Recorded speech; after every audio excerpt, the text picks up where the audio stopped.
Hello there, thanks for joining us. This is the Handshake. My name is Len Komjisha. With me is Paul Bushelizi. Paul, welcome to the show. Thank you. So the URA building, that very beautiful building in Nakao, was commissioned. I think it's up for use right now. It's a very beautiful building. Is that our money? I mean, taxpayers' money. Of course it's taxpayers' money, yes. All $140 billion of the shillings of it. Yes, absolutely. Well, it is interesting because it is going to house, they were renting. Yes, all over the town. All over the town. Does this mean that there's going to be increased efficiency, faster processes, and perhaps reduced costs of operation or something? Well, that's how URA is selling it, that they're going to bring all their departments under one roof. Right. And so, let's say, unlike in the past, if you had queries for, let's just say hypothetically VAT, and then you had queries for import duty, you would have to be dashing across town to resolve the issues. Yes. Now you will be in one place. Perhaps call somebody downstairs. Exactly, or go upstairs or something like that. So that's what they're selling. Yes. That's what they're selling. What do you think? No, I mean, it's easy to. It's easy to say that.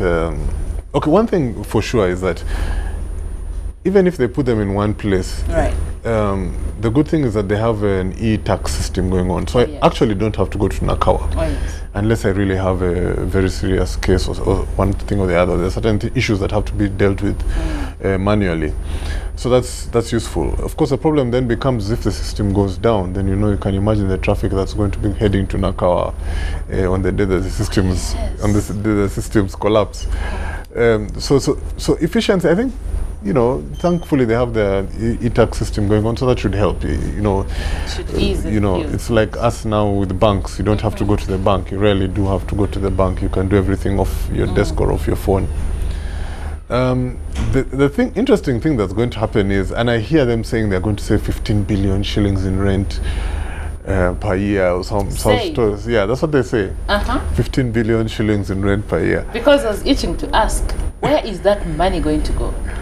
Well, anyone who's rented and then moved into their own house knows that the other costs that come up clear out even that saving you made.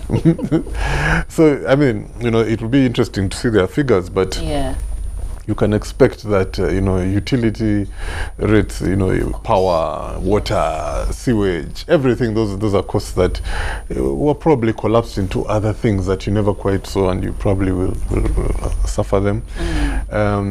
Management of the property, maintaining it, is a cost. I mean, windows get broken, doors fall off the hinges, carpets get wet, also chairs break. Okay, that one, of course, if you're renting, you still suffer that cost. But there's other costs the landlord used to take care of that you were not seeing.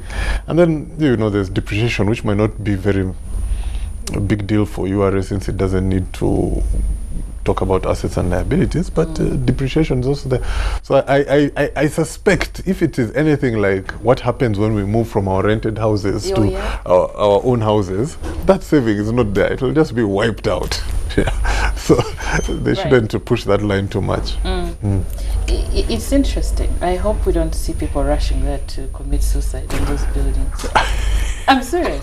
I mean, no, but you saw the design. They have a very interesting design. So it has, they call them auditorium, all the way from the top to the bottom, but it's all encased in glass. So by the time you break the glass and dive through, somebody hopefully will have stopped you. That's not going to happen. But for example, if say there's reduced costs, is there a possibility that the little they might save is going to go back into our money? Well, I saw a comment by a commissioner who talked to the New Vision, and he was saying that the savings would go towards maybe hiring more URA people in the outside districts to increase the efficiency of operations there. So that's how they intend to do it.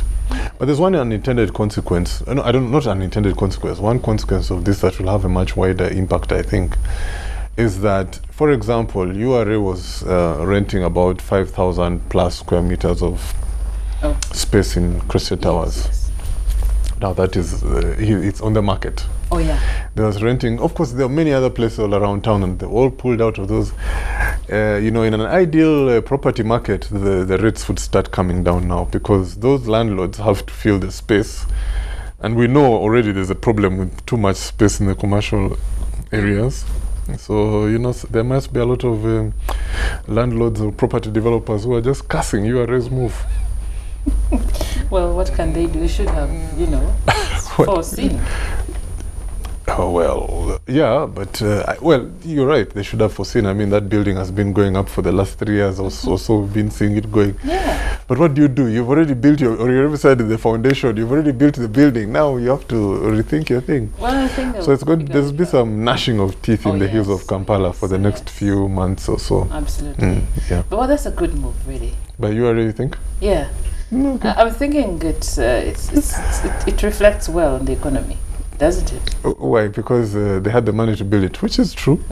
I mean, as the president keeps saying that when URA was started in 1990, they were collecting 5 billion shillings a year. No. And now, you know, they're collecting about maybe 16 trillion shillings, but they can spend 139 billion on one property. You know, how many times more taxes than they were collecting, you know, 30 or 20 so many years ago. And all that is our money. Well, at least it's doing something for us. Yes. I'm hoping. What, you're going to enjoy that building? You're driving past it or something? Yeah, just go and take photos there. Selfies. Thank you. You're welcome.